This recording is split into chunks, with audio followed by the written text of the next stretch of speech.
But तो गए ही हैं, अब सिर्फ कटना बाकी है। नमस्कार दोस्तों, एक बार फिर से स्वागत है आपका मेरे यूट्यूब चैनल पर।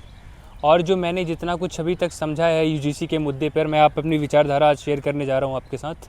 ये जो ऊपर बैठी सरकारें हैं, ये आज से नहीं, इनका वर्षों से सदियों से काम सिर्फ यही रहा है, लोगों को जातियों के आधार पर, धर्म के आधार पर बांटना, काटना और तोड़ना। पर शर्म मुझे हम और आप जैसी जनता के ऊपर आता है, जो इनकी विचारधाराओं को कई वर्षों से फॉलो करते चले आ रहे हैं। कोई नीला कबूतर बैठा उधर, या फिर कोई भगवा रंग का कबूतर बैठा इधर, या जो भी कबूतर हो, मुझे नहीं फ़र्क पड़ता उससे, लेकिन उसके कहने पर उनका खून उबाल मार रहा है। वो उससे उधर दंगे करने को तैयार है कि अगर यूजीसी कानून नहीं लाया गया तो हम इधर दंगे कर लेंगे, हम सर काट देंगे, हम सर फोड़ देंगे, हम ये कर देंगे। और अगर यहाँ पे यूजीसी कानून लाया जाएगा तो कुछ भगवाधारी जो लोग हैं, जो हम हैं, हम सब जैसे आप जो भी ब्राह्मण समाज के, सोनर समाज के लोग हैं, उनका ये कहना है कि हम इस चीज़ के लिए आंदोलन करेंगे।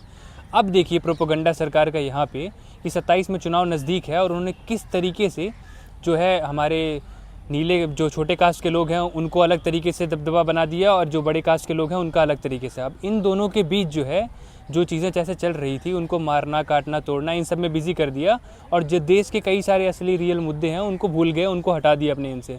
अगर हम बात करें रोड की, फैसिलिटीज़ की, वर्ल्ड क्लास इंफ्रास्ट्रक्चर्स की, मेडिकल फैसिलिटीज़ की, एजुकेशन फैसिलिटी की, जहाँ पर सरकार को अब एजुकेशन फैसिलिटीज़ के मामले में कुछ बड़ा करने की ज़रूरत है, जहाँ पे उसको ऐसे कोई कानून लाना चाहिए था जो इन सब से ऊपर उठकर देश के सारे युवाओं को जोड़े और एकता और नैतिकता की बात करे। लेकिन उसके बीच यूजीसी जैसा गंदा कानून लाकर आज देश के सारे युवाओं को एक दूसरे से आपस में लड़वा कर और जान से मारने की पूरी तैयारी कर दी गई चुकी है।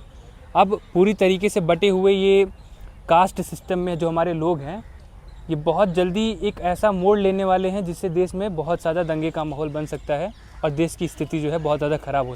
मेरा हम आप जैसे जो युवा हैं, जो यूथ है, उनसे बस यही निवेदन है, उनसे बस यही विनती है, उनसे बस यही आग्रह है कि इन ऊपर बैठी सरकारों के चक्कर में अपनी ज़िंदगियाँ बर्बाद मत करें। दंगा किसी के बीच भी हो या किसी के घर का आदमी मरे, चाहे वो कास्ट, किसी भी कास्ट का आदमी मरे, चाहे वो अपर कास्ट का आदमी मरे, जनरल कास्ट का आदमी मरे, मरता एक इंसान है, एक इंसानियत है। और उसके घर वालों को जैसे उस माँ को तकलीफ़ होती है, वैसे उनके माँ को भी तकलीफ़ होती है। तो सरकार के इस प्लान को एक दंगे का मोड़ न लेने दें, इस विचारधारा को समझें। कोई भी कानून हो, जब तक हम आप उसको नहीं एक्सेप्ट करते तब तक वो नहीं माना जा सकता। कानून बनाने की या किसी चीज़ की मुझे लगता है ज़रूरत ही नहीं होनी चाहिए ऐसे दौर में, जहाँ पे सबको शिक्षा के प्रति अग्रसित होना चाहिए और आगे बढ़ना चाहिए, और उनको समझना चाहिए कि the value which we need to understand it is upon the education, not on these rules. और आपको ये समझकर अपने आप को इस तरीके से तैयार करना चाहिए कि देश में एक ऐसी स्थिति ना बने जहाँ पर हमें एकजुट होकर अपने आप को आगे बढ़ाने की बजाय हम टुकड़ों टुकड़ों में बंटकर एक दूसरे की हत्या कर दें, दंगे जैसे माहौल में एक दूसरे को कुर्बान कर दें या मार दें। जैसे रुचि तिवारी का केस सुना था आपने, जब उसने यूजीसी के मुद्दे पर लोगों से सवाल पूछा तो उसके कपड़े फाड़ने, उसको मारने या इन चीज़ों पर उतर आए लोग।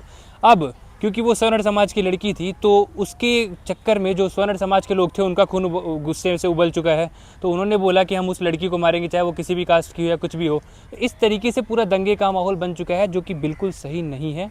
और आपको ये चीज़ समझने की बहुत ज़्यादा ज़रूरत है कि आपको इस चीज़ से थोड़ा संभल के रहना है, बच के रहना है। आपको इस रूल्स पे, इन नियमों पे ज़्यादा हावी नहीं होने देना है खुद पर। आपको ये समझना है कि हमें किसी के इशारे पे नहीं चलना है, हमें खुद समझना है कि इसकी वैल्यू क्या है, इसका मोड क्या है और इसकी ज़रूरत क्या है। बाकी सरकारों पे आश्रित मत होइए। मैं आपसे विनती करता हूँ, इस वीडियो की गहराई को समझिए और अपने आप को समझिए, और देश में ऐसे माहौल को मत पैदा होने दीजिए। अपनी एजुकेशन पे ध्यान दीजिए, सही और असली मुद्दों पर ध्यान दीजिए। इन सब से उठकर, कोई जातिवाद नहीं है, मैं इतने सालों से बड़ा हो चुका हूँ, बहुत सारी चीज़ें हैं। कुछ शहरों में कभी कभी ऐसी प्रधानता होती है, पर वो सब के लिए समान है। उस इशू को, उस मुद्दे को सॉल्व करने की कोशिश करिए, और आपस में भिड़कर लड़कर कुछ नहीं होने वाला है। तो मैं आपसे विनती करता हूँ इस चीज़ को समझिए। धन्यवाद वीडियो को देखने के लिए, फिर मिलेंगे।